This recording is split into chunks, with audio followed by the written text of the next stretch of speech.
Bienvenue à Arville, c'est la deuxième étape de notre périple dans les différents villages de la commune. Arville compte 1000 habitants et le village a rejoint l'entité de Saint-Hubert en 1977 à la fusion des communes.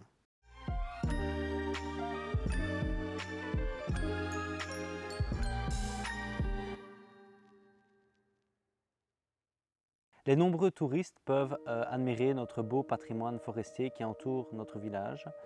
Au cours de balades en forêt, ils peuvent y découvrir plusieurs choses et notamment la chapelle du Chenit qui se trouve juste derrière moi. Tout comme dans les autres villages de l'entité, la pression immobilière sur Arville devient de plus en plus forte. Néanmoins, la majorité actuelle a pu développer différents lotissements communaux. Nous entendons évidemment poursuivre cette politique de développement démographique par le développement d'une régie foncière et éventuellement par de nouveaux lotissements également, parce qu'il est vraiment très important d'attirer de nouvelles personnes sur la commune. La majorité actuelle a développé des nouveaux lotissements. Les anciens ont quelque peu été négligés parce que l'égouttage de la rue du Poteau n'est envisagé comme pour l'instant, alors que ça fait 25 ans que le lotissement existe. Arville est un village fort étendu où quelques grosses exploitations agricoles sont présentes. Elles mériteront de notre part une attention toute particulière. Pour le reste, il n'y a malheureusement plus beaucoup de commerce à Arville. La dernière boulangerie du village vient de fermer il y a 3 ans.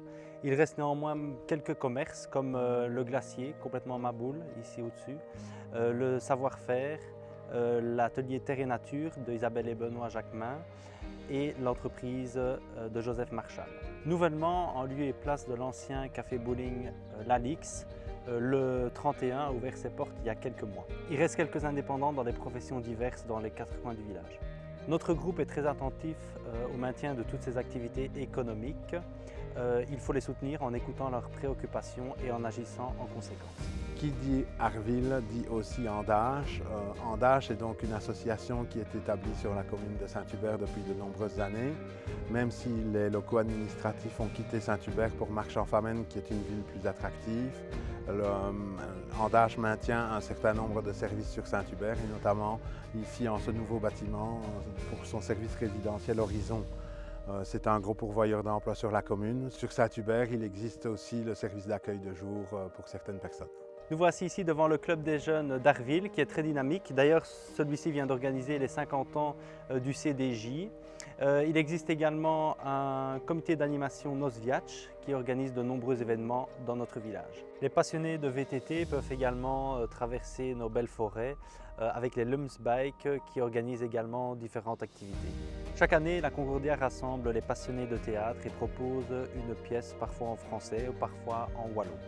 Toutes ces associations sont très importantes pour nous parce qu'elles font vivre l'entité.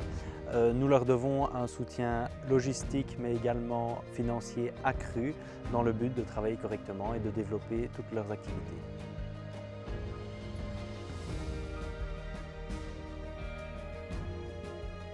Nous voici donc dans le centre d'Arville, actuellement en travaux, et donc il y a un projet de réalisation de différents casse-vitesses à tous les coins de rue.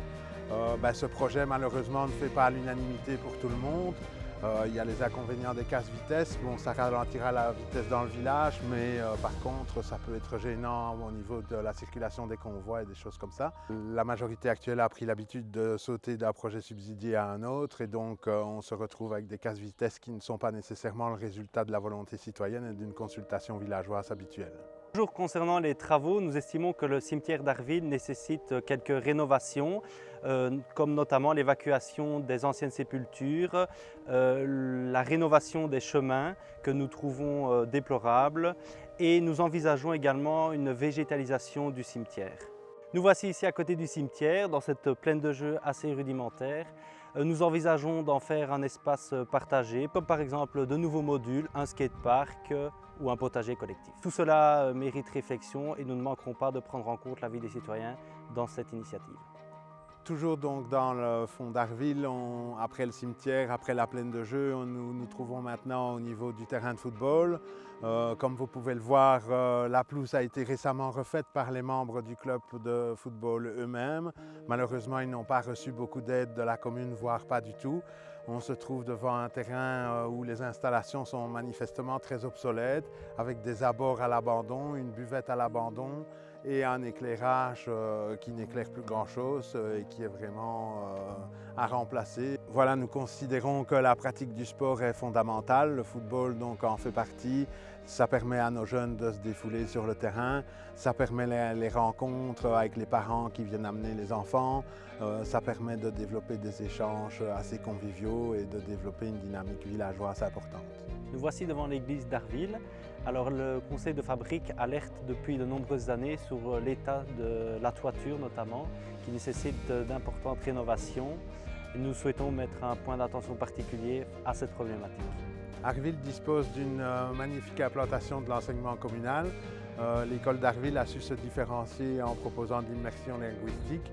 Peut-être qu'il y a des pistes à réfléchir pour encore proposer d'autres alternatives en matière d'enseignement. Donc pour le projet de pédagogie alternative, nous souhaiterions donc associer les différents parents d'élèves et le corps enseignant évidemment pour avoir un résultat optimalisé. Cette implantation de l'enseignement communal dispose aussi de magnifiques toitures qui permettraient l'implantation de panneaux photovoltaïques. Le placement des panneaux photovoltaïques sur une école serait particulièrement judicieux, étant donné qu'on pourrait placer des panneaux d'affichage de la performance énergétique de ceux-ci pour que les enfants apprennent les notions d'économie d'énergie, de développement durable, de réchauffement climatique, etc. Pour clôturer cette vidéo, nous nous retrouvons sur la place d'Arville. Nous souhaitons vous rappeler que pour nous, la participation citoyenne est fondamentale. C'est pourquoi toute idée ou suggestion de votre part sera toujours la bienvenue. Si vous avez aimé cette vidéo, n'hésitez pas à nous contacter ou même à nous rejoindre. Ensemble pour un renouveau communal. Vous vous sentez concerné par le bien-être de notre commune? Alors rejoignez-nous et participez à une de nos réunions.